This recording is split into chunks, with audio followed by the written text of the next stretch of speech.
However, my lord, because, and this is the part that I'm saying, when you read the report, you must read it in its entire context. You can't just select the last portion and ignore the person, what he's saying above.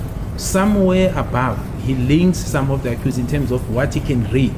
The only difficulty is that he could not find all the markers, all the certain markers to make a conclusive finding. So I was dealing with it in that context, but as I said, it didn't sit well with Mr. Menesi and I think Mr. Mshololo in terms of my expertise, but my reliance really was what is contained in the report. So I'm not sure whether you want me to take it further on this, Mr. Ngizama-ke noma-ke ukubheka-ke amagama-ke afanelekile noma ekuwona-ke engingawasebenzisa ngoba lo mbuzo-ke uma bengizama-ke ukuthi-ke ngiwuphenduleke kube nala khona-ke kube nenkinga khona-ke kuyena-ke u-advocate Nisi kanye naye-ke advocate Mshololo ngoba-ke uyasho umbiko lona ekugcineni-ke ukuthi-ke ama-DNA nabasola kodwa-ke uma ubheka nje lapho egcineni uzothola lokho kodwa uma ubuka-ke ngaphambili kubona-ke umbiko ukuthi-ke uthini ukuthi bakhona abasolwa-ke abafakwayo noma-ke ebahlanganisayo ukuthi nje lokho kubizwa ngokuthi phecelezi-ke amamarker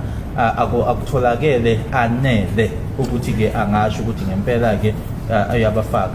And I was saying this, my lord, in the sense that, for example, when you are looking at the investigation, if, for example, we know even the fingerprints, you need to get a certain regions of it, to make a conclusive finding. But if you have an individual where the expert says, I can only get 4, but that 4 can be read into the suspect or the person that you're looking at. In the purpose of the investigation, you cannot ignore that person because you've got guidance, but it does not mean you are making a conclusive findings of the fingerprints. Same with the DNA. There are, for example, accused number 5 is completely excluded, complete in my recollection of what that report says. But it says certain things that the examiner find with regard to other accused, and that's where I was at, my lord. Futhi-ke lokhu-ke uma singenza nje-ke isiboneleko mayelana nawo-ke ama-fingerprints uma kwenziwa-ke uphenyo lapho-ke siyazi ukuthi-ke kune-number ethize yalokho okubhekwayo-ke kufanele itholweke kodwa uma kuwukuthi-ke akutholakala konke lokho akusho ukuthi-ke manje-ke kuzokufanele-ke ngikushaye indiva-ke lokho ngingakunaki lokho akushoyo lo akuwuyena obenza lolo phenyo lolo. Uma sesingabuyela khona lana-ke uma singathatha yena-ke umsolo wesihlanu uma-ke lo obenza lelo phenyo-ke ushilo ukuthi-ke akukho nje lutho-ke alutholile ngaye umsolo wesihlanu kodwa-ke engatsho okufanayo mayelana nabanye.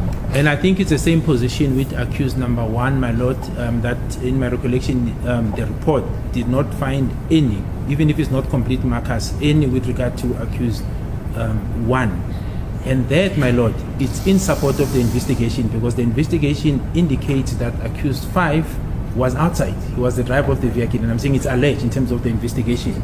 And accused 1 was standing outside, so he could have not left anything. It doesn't matter how small or big, anything, because there would have been a contradiction. So there is a collaboration in that sense. But as I said, the markers and the issues that the two advocates had a concern about is what I wanted to go into, but it wasn't sitting well with the defense. Kuyafana-ke noma singakhuluma ngaye-ke umsolo wesihlanu wokuqala ngexolisake ukuthi-ke nalapho-ke akukho okutholakele ukuthi-ke khona-ke okwasalela noma-ke awakushiya-ke khona lapho lokho-ke kuyahambisana-ke nalo-ke uphenyo esilenzile ngoba-ke kuyasho-ke uphenyo ukuthi-ke umsolo wokuqala yena-ke wayemi ngaphandle, umsolo wesihlanu wayengaphandle naye-ke esemotweni ngoba uyena noma insolo zithi-ke waye ngaphandle-ke kuyena oshayela imoto ngakho-ke akukho awayengakushiya-ke lapho. Yilokho-ke bengifisa ukuthi ngikusho-ke nangaphambilini kodwa kwabayila khona-ke abameli baba nenkinga. Yes, my lord. Brigadier, the bottom line is that the DNA expert that came here excluded all 5 accused persons because there is a certain minimum and maximum that you must meet for you to include persons as donors of a DNA sample. So all 5 of them were excluded, and it's not up to you to interpret that evidence. He spoke, he testified at length, going through each and every single marker where there were points of commonality, differences, but the bottom line remains. He excluded all 5 accused persons before court. My lord, that's not how I understand investigation is done. And like I said, that's why I left this part, and I think the state advocate also, we moved away from that part, but now I'm being asked a question about it. That's not how I understand the investigation is being done. If a person, my lord, I'll make an example, make a statement to say I was robbed by this and this person, and at the end of the day, he gives you the context where he was, what was taken, whether it was male, black or white or colored, but at the end of the statement he says, I cannot identify those people. That doesn't mean a crime didn't take place, and that does not mean because he says I can't identify the perpetrators, you must now forget everything that has been mentioned above. That's not how you do investigation. There are certain pointers, and if those pointers, no matter how small they are, points to some of the accused, it becomes collaboration evidence. I'm not saying it's a fact, because we are not an expert, man, but it's a pointer. It's the same, for example, with what is contained in Mr. Ramosepele's client's confession. When he says, I was with accused 1, 3, 4, and 5, it's what he says. It's not a fact. We needed collaboration evidence to prove indeed that there was such, my lord. So it's the first part.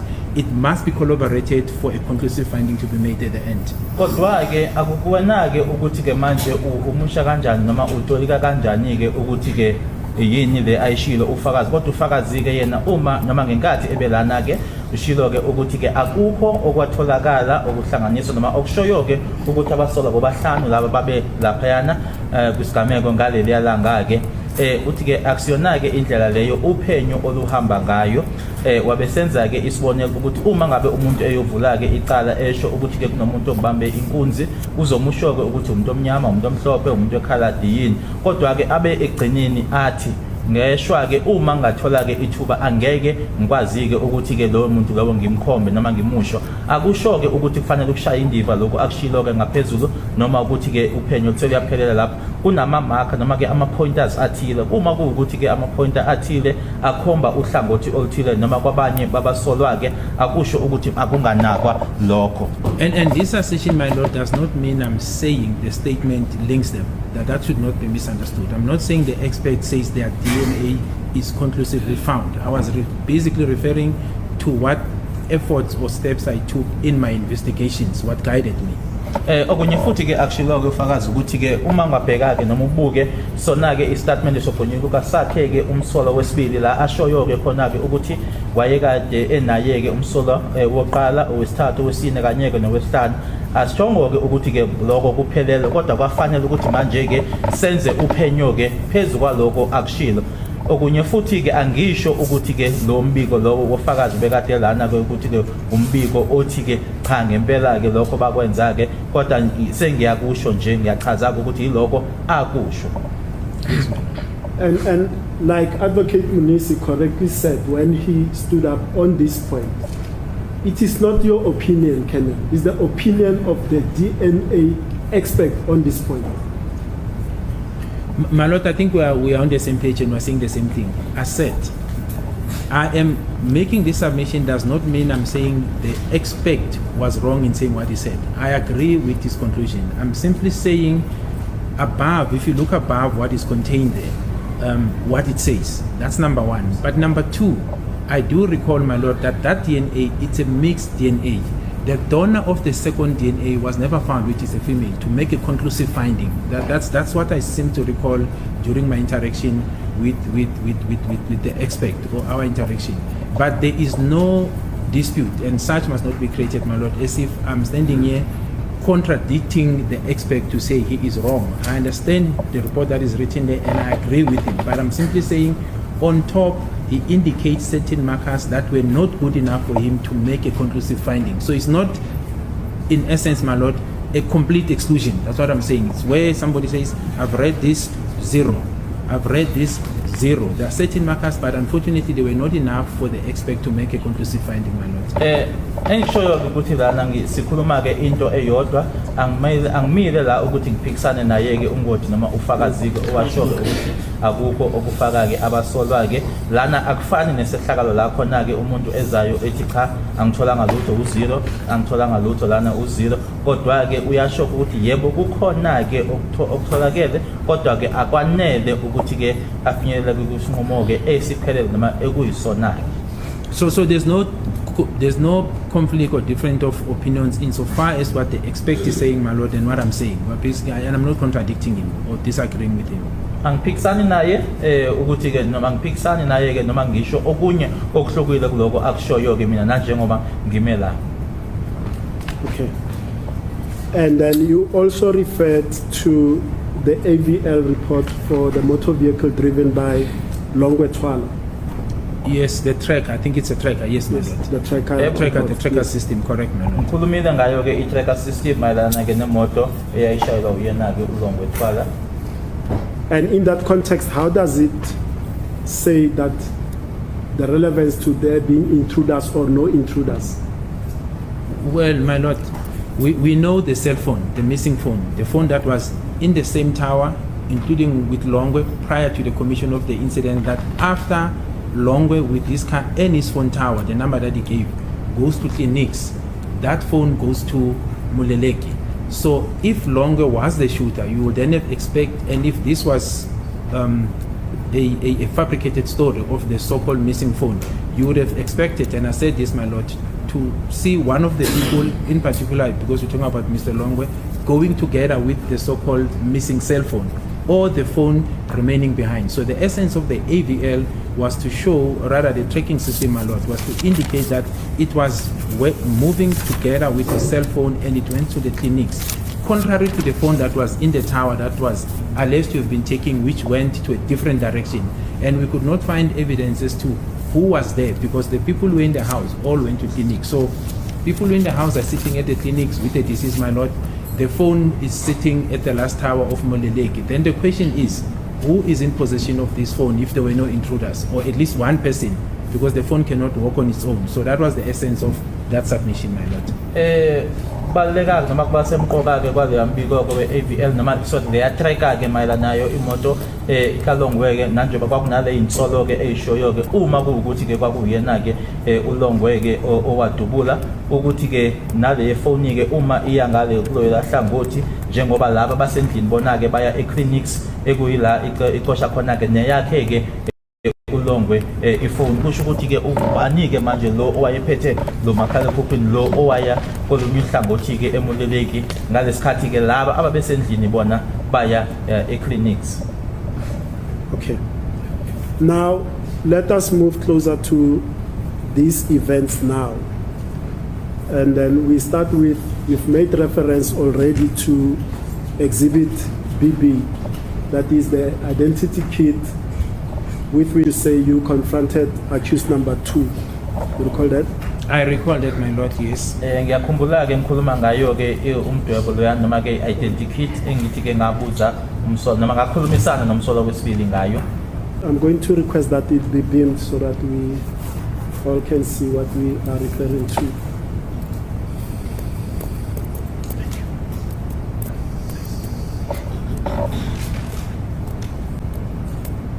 My lord, I'm waiting for my learned colleague to connect to the monitor.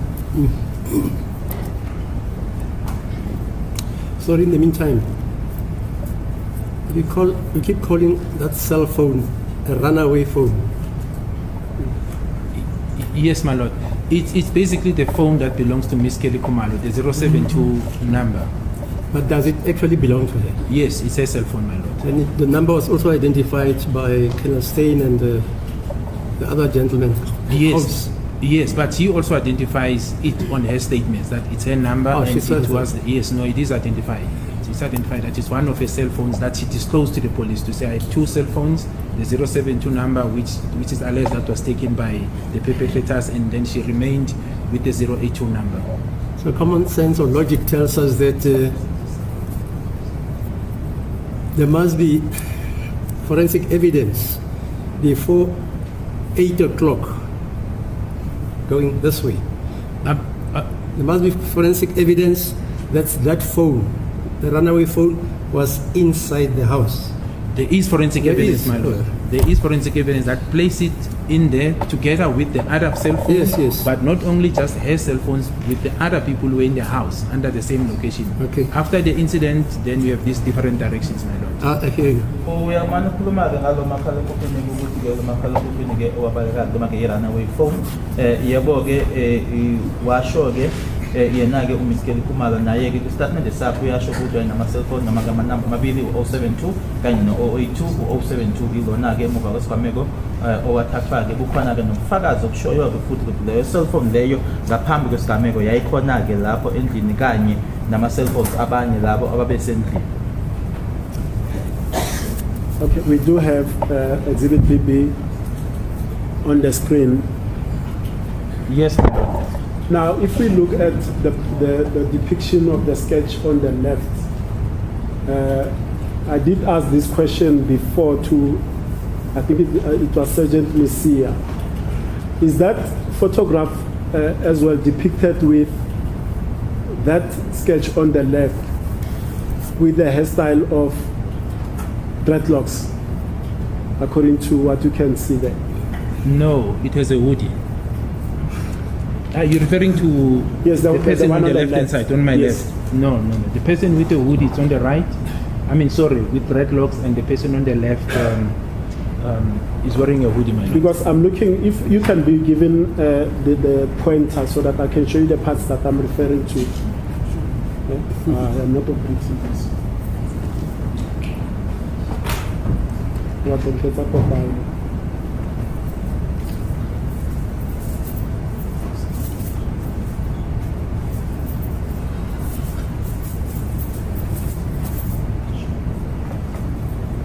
Yes. Yes, if we point, you Yeah. see on the, yes, those parts, and also on the left-hand side. Yes. Do you see those parts? Yes, I do. Yes, are those depiction of dreadlock hairstyle, or is it just a background? My lord, You can, I think it will be difficult for me to say for the fact. I think I don't want to mislead. I do see that there's some blackness showing up there, but I can't say. It's more clearer here where you see the dreadlocks. So one can say it looks like it's part of the dreadlocks or the reflection of the picture. I don't know, because I was not involved in this, my lord. That's a difficult I have. Ubunzima enginabo-ke lana ukuthi ngangasiyona-ke ingxenye yabo khona-ke umnyama okubonakalayo-ke ukhuluma lana-ke nakulo hlangothi-ke kodwa ngeke ngisho ngesiqiniseko uma ubheka kubukeka engathi iwona-ke kodwa ngilana-ke kulesi sithombe kona-ke ayacaca ukuthi-ke iwona-ke ama-dreadlocks.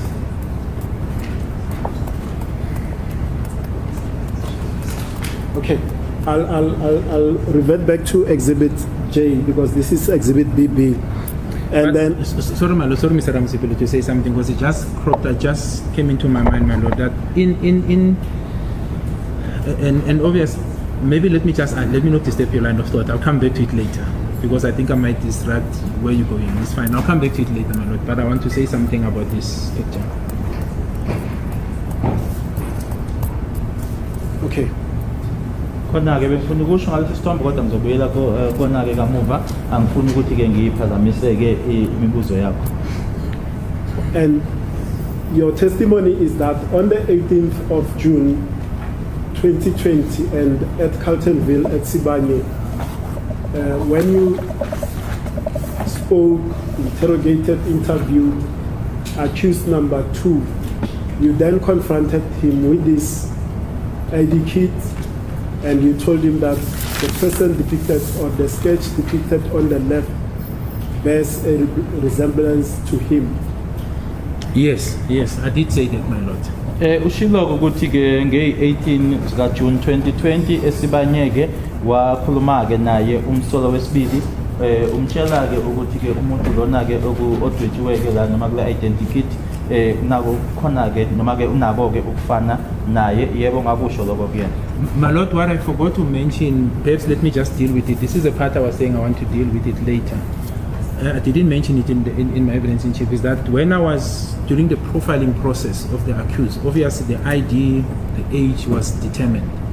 Now, when I made this assertion that I think this person looks like him, what I was also taking into account is that his ID number, in terms of the description given by one of the witnesses, he described the person with the hoodie, he described obviously the color of the hoodie, which I will get into, as the person who's about 25 years old. Now, if you look at the age of accused number 2, and you count backwards to 2014, it takes you exactly to 25 years. And that was described by one of the witnesses. It's Mr. Makaleni. We dealt with him. Mr. Ramosepele took me through when he was identified. He made a statement, but also when he was interviewed on the statement of Warrant Officer Steenkamp. We dealt with it last week. He says this person with the hoodie is 25 years old.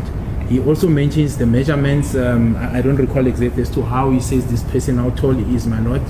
But he further mentions the issue, the color of the hoodie that was worn by this second intruder. In other words, the person with not the second intruder, rather the person he saw outside wearing the hoodie, because he mentioned more than two people. But what is of importance is the age, which corresponds with the accused exactly. We can count even now backwards. It will take you to 25 years in 2014 when this incident took place. But furthermore, fast tracking now to after the 18th of June 2020, my lord, to the time when I interviewed Constable Zungu, and he subsequently submitted a statement. In his statement, he clearly indicates that at the hostel, and it's contained in his statement, accused 2 was wearing a black hoodie, which was described at the crime scene on the 24th. He says he was wearing a black hoodie. He changed to a different hoodie of a different color. But when they came back, or when you saw him, the hoodie was wearing is black in color. It's contained in his statement, my lord. Lokho ebengifuna ukusho-ke ngaphambilini ngathi ngizobuyela kubona-ke kamuva-ke ukuthi ke angikusho-ke khona manje ulona-ke udaba lwehudi nombala-ke owashiwo-ke kanye futhi-ke nokuthi-ke uma omunye wefakazi-ke cabanga ukuthi yena-ke uMr Makeleni sikhulumile ngaye kwiviki elidlule esho-ke nokuthi-ke lo ambona-ke egqoke leyo hoodie iminyaka yakhe-ke yayingaba-ke u-25. Uma singabala-ke ukusuka manje sibuyele emuva-ke siya kuyena-ke u-2014 sesingathola futhi ngempela-ke iminyaka yakhe-ke umsola wesibili-ke ihamba kubona-ke o-25 futhi-ke uyasho-ke noma emkala-ke ushilo, kodwa-ke angisakhumbula ukuthi wathini ukuthi ubude bakhe kwakuwumuntu wayemude kangakanani. Sibuyele futhi kuyena-ke uConstable uZungu oshilo-ke ukuthi-ke ehostel nkathi-ke belapho-ke ukuthi-ke umsolo wesibili wayegqoke ihoodie eyayimnyama, noma eshilo-ke ukuthi sebuya-ke wayishintsha-ke, kodwa-ke uyakhuluma ngayo ihoodie leyo emnyama. My recollection, my lord, is that also I seem to recall that the description in terms of the height given by Mr. Makaleni was about 1.8. What I'm not sure of, and I can check during the long adjournment if there is any report or is contained in a statement of Colonel Mangena, because the exact measurement of how tall he is, this is now accused 2, was established by Colonel Mangena during that exercise of trying, but that I don't recall, my lord. But Mr. Makeleni's one, I do recall that he estimated him to be 1.8. So one will have to see what Colonel Mangena says in collaboration of that. But the hoodie, the age, my lord, fits in. So the essence of this submission, my lord, as I said, when I confronted with him with the similarities, I forgot to mention that I was also at that time, because I knew how old he was, that he was fitting in terms of the estimation of the age by the neighbors who alleged that he saw someone wearing the hoodie back on the day of the incident, my lord. Okunye futhi-ke ebengakusho-ke ukuthi-ke waye ubude bakhe-ke noma wayemude kangakanani-ke, kodwa mangikhumbula kahle-ke uma uMr Makeleni wayemchaza-ke omunye lona ambona-ke ukuthi-ke kwaku-1.8, kungafanele nguye emuva-ke manje ngithi uma ngabe yena-ke uColonel Mangena wayekala-ke ukuthi yena-ke wakala wathini-ke ubheka-ke ukuthi khona yini ukuhlangana nokhona-ke. Okunye futhi-ke ngakhohlwa-ke kuyena-ke noma kusho-ke ukuthi-ke bathini uma ngabe sebemchaza-ke abantu labo noma-ke omakhelwane. Yes, ma'am. Brigadier, let me put this so that we are not misunderstood. Yes. I read to you the contents of Exhibit J as they are. I did not take you through the description of Makaleni for the truthfulness or non-truthfulness thereof. I was simply reading the statement because I am aware, as you've already told the court, that Mr. Makaleni is deceased. So there are issues with Hearsay Evidence Act that must still apply and the state did not apply for that evidence to be led in terms of Section 3. As the court, please, my lord, there's a legal proposition. I mean, once you put a statement on record, you are saying, my lord, that it's not in dispute. You consciously put hearsay evidence on record. If you put hearsay evidence consciously on record, you cannot later on complain that it cannot be admitted. That's what my learned friend did. We therefore submit, my lord, that the proposition that is being put to the witness now that this is hearsay evidence is not correct, since they themselves put that on record. My lord, that aspect is dealt with because I can tell this court. What? I can tell this court that Amanda Steenkamp, who compiled Exhibit J, it is my intention to call her during They're fine. our defense. No, Yes. I think you're talking at cross purposes. He's quoting a legal principle, your brother, Adoi, Yes. concerning putting hearsay evidence.